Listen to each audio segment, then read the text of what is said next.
Bom, primeiramente, bom dia a todos. A Alessandra, anfitriã do evento, e ao Breno, pelo o convite que nos fez. O Breno já justificou a ausência do Dr. Justiniano Neto, está em outro compromisso junto com o governador, e vim aqui substituí-lo. Na verdade, eu sou o diretor do núcleo executor do programa dos municípios verdes. É um núcleo que está inserido no organograma da SEMAS, a Secretaria de Estado de Meio Ambiente, e tem o objetivo de gerenciar um recurso que foi aprovado do Fundo Amazônia. É um recurso numa ordem de 82 bilhões de reais, que vai ser aplicados em ordenamento territorial, em combate ao desmatamento, em fortalecimento da gestão ambiental municipal. A gente sabe que a Amazônia é uma região que sempre foi cobiçada. Desde lá do século XVI até agora, ela continua sendo cobiçada. E, infelizmente, o extrativismo que era feito lá no século XVI ainda se continua se fazendo no século XXI. Então, são coisas que a gente não deveria deixar acontecer.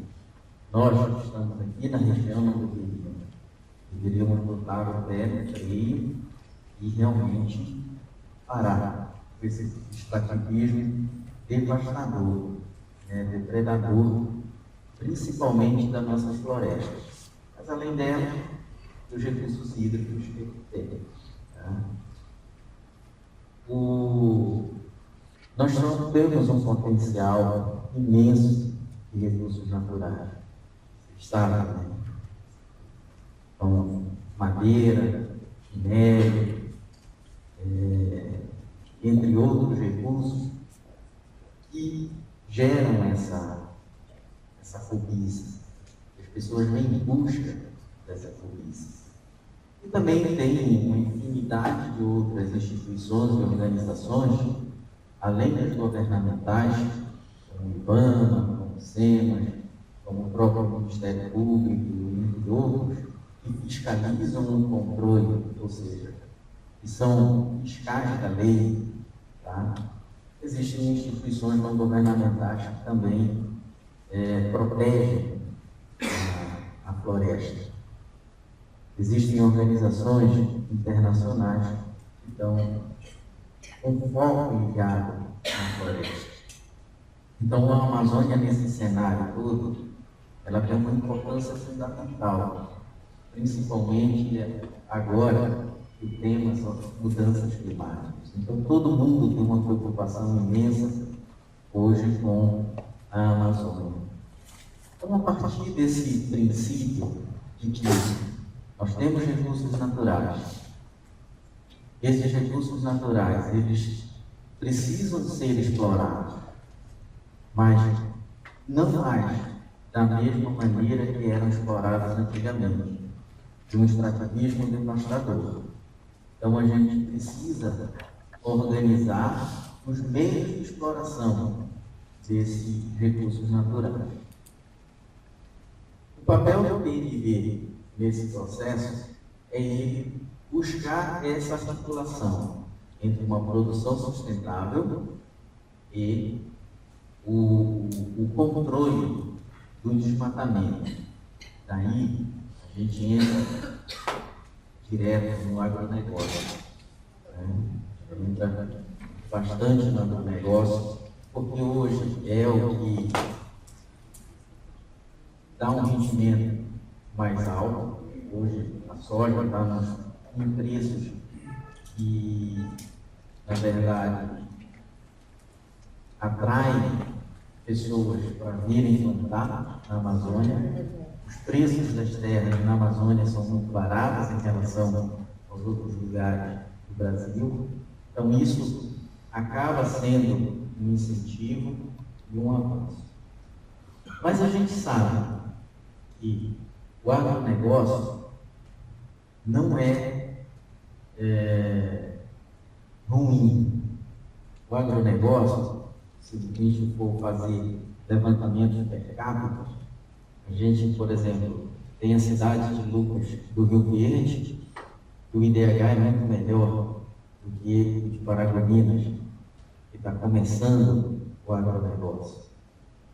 Se a gente for ver o PIB de municípios que têm o agronegócio à frente, são muito melhores do que dos municípios que são de pecuária. Então, o agronegócio, ele vem ser, sim, uma solução para o desenvolvimento econômico de uma região, mas tem que ser racionalmente conduzido. A sua produção tem que ser uma produção realmente sustentável.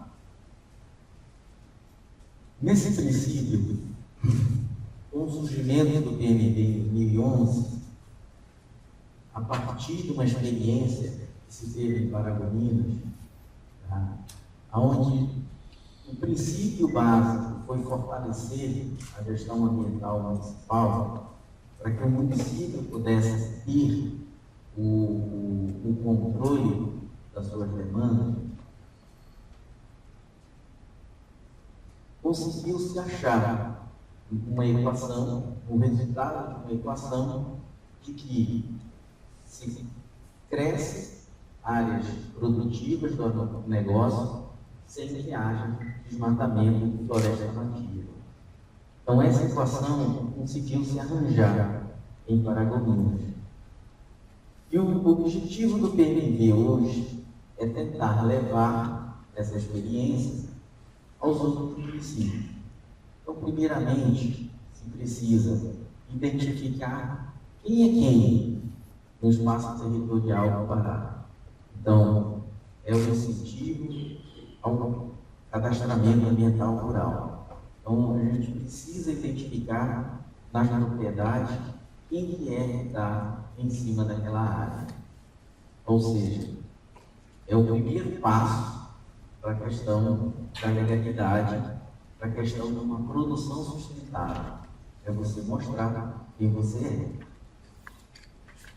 Depois, é você transferir para o município a responsabilidade de licenciar essas atividades.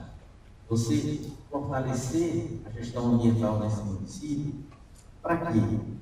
Porque no momento que um produtor investe, pega lá um recurso de uma commodity, ou pega uma trade, ou pega um recurso de um banco e vai plantar, ele precisa de ter a licença ambiental dele. Ele já precisa de ter essa regularidade, senão a atividade dele está ilegal. Tá? A agricultura é uma atividade potencialmente poluidora, a pecuária é uma atividade potencialmente poluidora.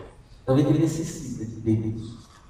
E o estado do Pará é um estado com dimensões continentais, e se centralizar em Belém, a Secretaria do Estado do Meio Ambiente, você começa a criar um funil, ou seja, 144 municípios jogando projetos em Belém. Obviamente que vai demorar a análise desse processo e, com certeza, o produtor vai acabar tendo seus prejuízos. Transferindo isso para o município tem somente ele licenciando as suas fazendas, licenciando as suas empresas, e não vai ter esse funil, esse gargalo que acontece no Estado. Então, ou seja, a possibilidade de, dentro de uma Secretaria Municipal de Meio Ambiente,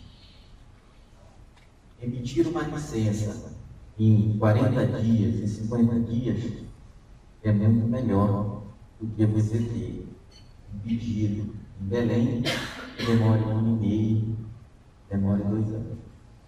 Então, o objetivo PNB é justamente levar isso para os municípios, capacitar gestores, meio ambiente, capacitar técnicos, capacitar fiscais, porque não repassa só pelo licenciamento ambiental, repassa pela fiscalização também.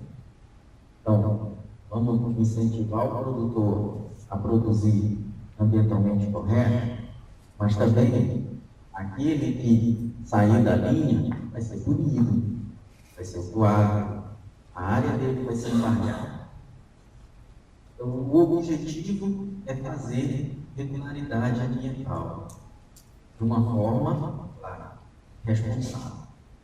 A facilidade de fazer essa regularidade ambiental nos municípios também vem pela transparência, também vem pela agilidade. Você não vai encontrar no município uma secretaria como muitos departamentos. Você vai encontrar no município uma secretaria com poucos departamentos enxutas, onde se preza pela a qualidade e a agilidade, tá, desses processos. Então, o que a gente vê com isso? Com a experiência que nós tivemos em Paragominas. A primeira boa experiência que eu digo que nós tivemos, em 2008, o IBAMA tinha em Paragominas autuado mais de 200 CPFs e CNPJ foram autuados em 2008. Em 2010, isso reduziu para 50. Em 2012, reduziu para 3. Em 2014, não teve nenhum autuado em Paragominas. Por quê? Porque o município começou a fazer esse serviço. Então, todas as vezes que o município verificava o foco do comportamento, ele observava o INPE, mandava as informações, ele ia em campo, tanto o DETER quanto o PROD, e verificava que realmente houve um desmatamento naquela área, o município ia lá e agia.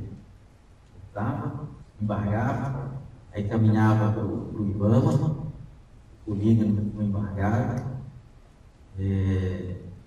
o Ministério Público para abrir os procedimentos penais e civis, da autuação, e tinha um processo administrativo tranquilamente no município. Com essas medidas, o produtor reduziu os desmatamentos. O produtor entendeu que se tinha que plantar em áreas que já tinham sido abertas. Houve essa compreensão. E daí houve a necessidade do próprio governo do Estado normatizar as limpezas de áreas que a gente chamaria de juquiras, que eram aquelas áreas que estavam no estágio de regeneração, estão no estágio de regeneração. E o Estado normatizou. E os municípios assumiram essa delegação. Começaram a emitir essas autorizações de limpezas de vegetação em estágio de regeneração. E aí vem-se mais um bom exemplo para o agronegócio de Paragominas e da região. Só no município de Paragominas foi autorizado 16.000 hectares de áreas de estágio de regeneração, de áreas que já tinham sido abertas e não tinham uma norma ou se faria essa limpeza dessas áreas. Então, ou seja, o agronegócio expandiu, cresceu mais de 16.000 hectares, sem que derrubasse mata nativa, floresta. O município também foi um pouco mais além. Tá? Pegou o Código Florestal, entendeu o processo da compensação ambiental. Então, quem tinha uma parcela de floresta um ativo florestal acima, um excedente de floresta de reserva legal, isso se tornou um ativo para quem tinha aberto a mais do que deveria. Então, ou seja, quem tinha uma fazenda 100% de área aberta e alguém que tinha uma fazenda 100% de área em floresta, acabaram fazendo essa compensação ambiental.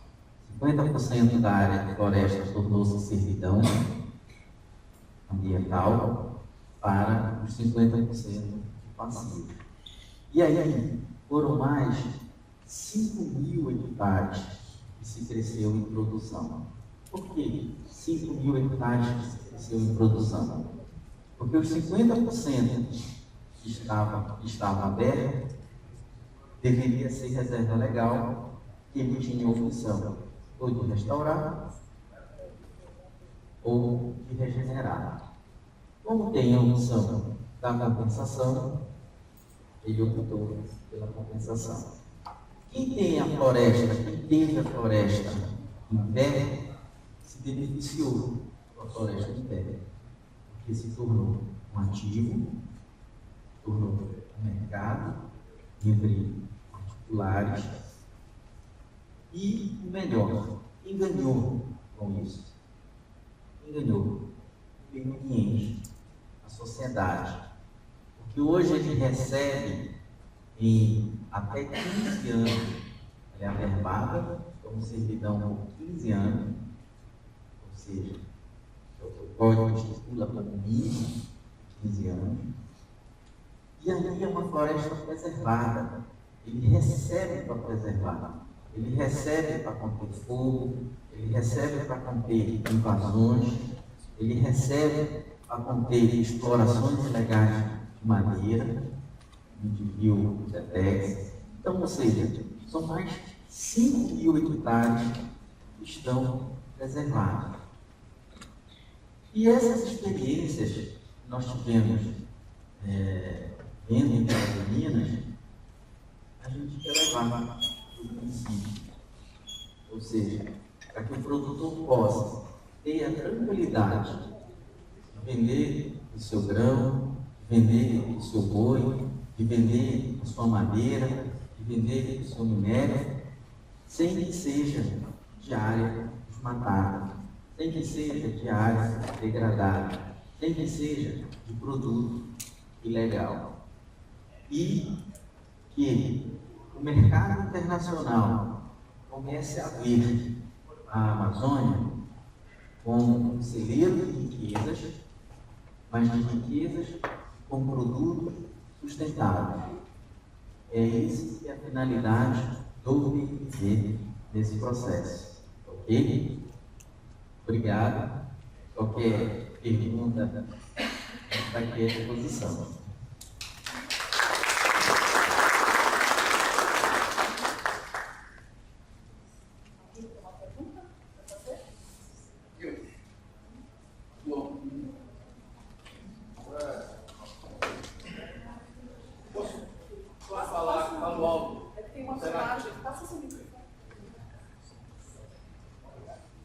Obrigado, meu nome é João, eu sou da INAP. A questão é a seguinte, a gente vê na Constituição um artigo, lá pelo 182, 186 por aí, que diz que os zoneamentos agroecológicos devem ser recomendados para municípios com mais de 20 mil habitantes. E na Amazônia do Pará, existem municípios com menos habitantes do que 20 mil e mais uma área muito grande, né, de recursos naturais a serem gestados. Como é que o programa município vê essa questão legal? Essa é a primeira pergunta. Resolve essa questão. A segunda pergunta, a gente sabe que os municípios, o zoneamento ecológico econômico, é uma ferramenta cara, mas é necessária. E, inclusive, esses princípios, dentro de habitantes, precisam dele para ter técnicos capazes de planejar e fazer os seus planos diretores ambientais, pecuária, etc. Então, nós temos um problema. O outro problema é os prefeitos municipais desses municípios.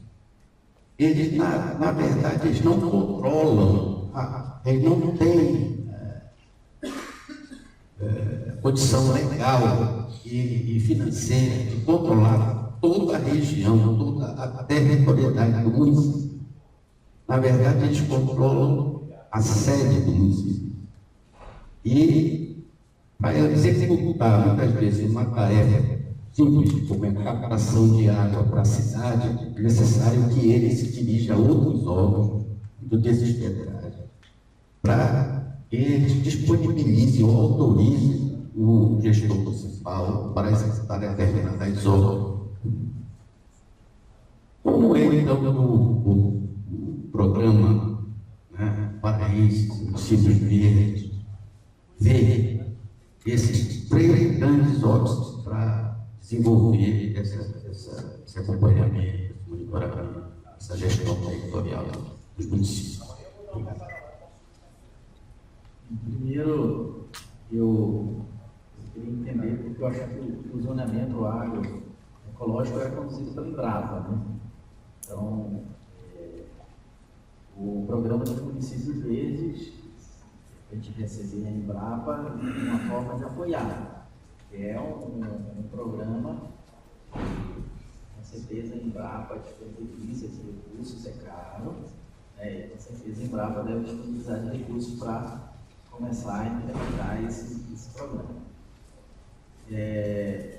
Quanto à questão dos municípios, a gente vê que tem muito município que realmente existe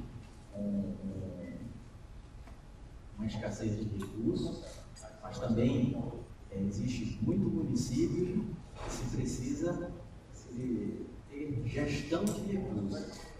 Às vezes o problema não é a falta do recurso, é a falta da gestão desse recurso. Então, é saber colocar os pivos que existe. O programa dos municípios verdes, ele não tem o objetivo de interferir numa gestão do município. Por exemplo, quanto à questão do fortalecimento da gestão ambiental municipal, o município vai entrar apoiando, fazendo CAR, principalmente das propriedades abaixo de 4 módulos fiscais, que a gente entende que ser agricultura familiar, isso tem que ser realmente gratuito para o agricultor familiar. Fortalecer a gestão ambiental, ou seja, você tem lá um secretário de meio ambiente, você tem que treinar, você tem que capacitar, você tem que instruí-lo de como se faz uma gestão ambiental. Se ele tem engenheiros, técnicos, fiscais, é capacitar, é treinar essas pessoas para que eles consigam fazer o seu papel, tá? Que nada mais é do que um papel por causa de uma Secretaria Municipal do Meio Ambiente, faz parte do Sistema Nacional do Meio Ambiente. Então, ele é um papel de um ente federado que é autônomo, assim como a Secretaria do Estado, assim como a Secretaria, assim como o Ministério do Meio Ambiente. Então, tem as suas autonomias. Então, o principal papel do PMV não é entrar na gestão do prefeito. Não é dizer ao prefeito, você tem que fazer isso porque tem necessidade de fazer isso, não. Nosso objetivo é mostrar, apoiar e capacitar a gestão ambiental. Okay?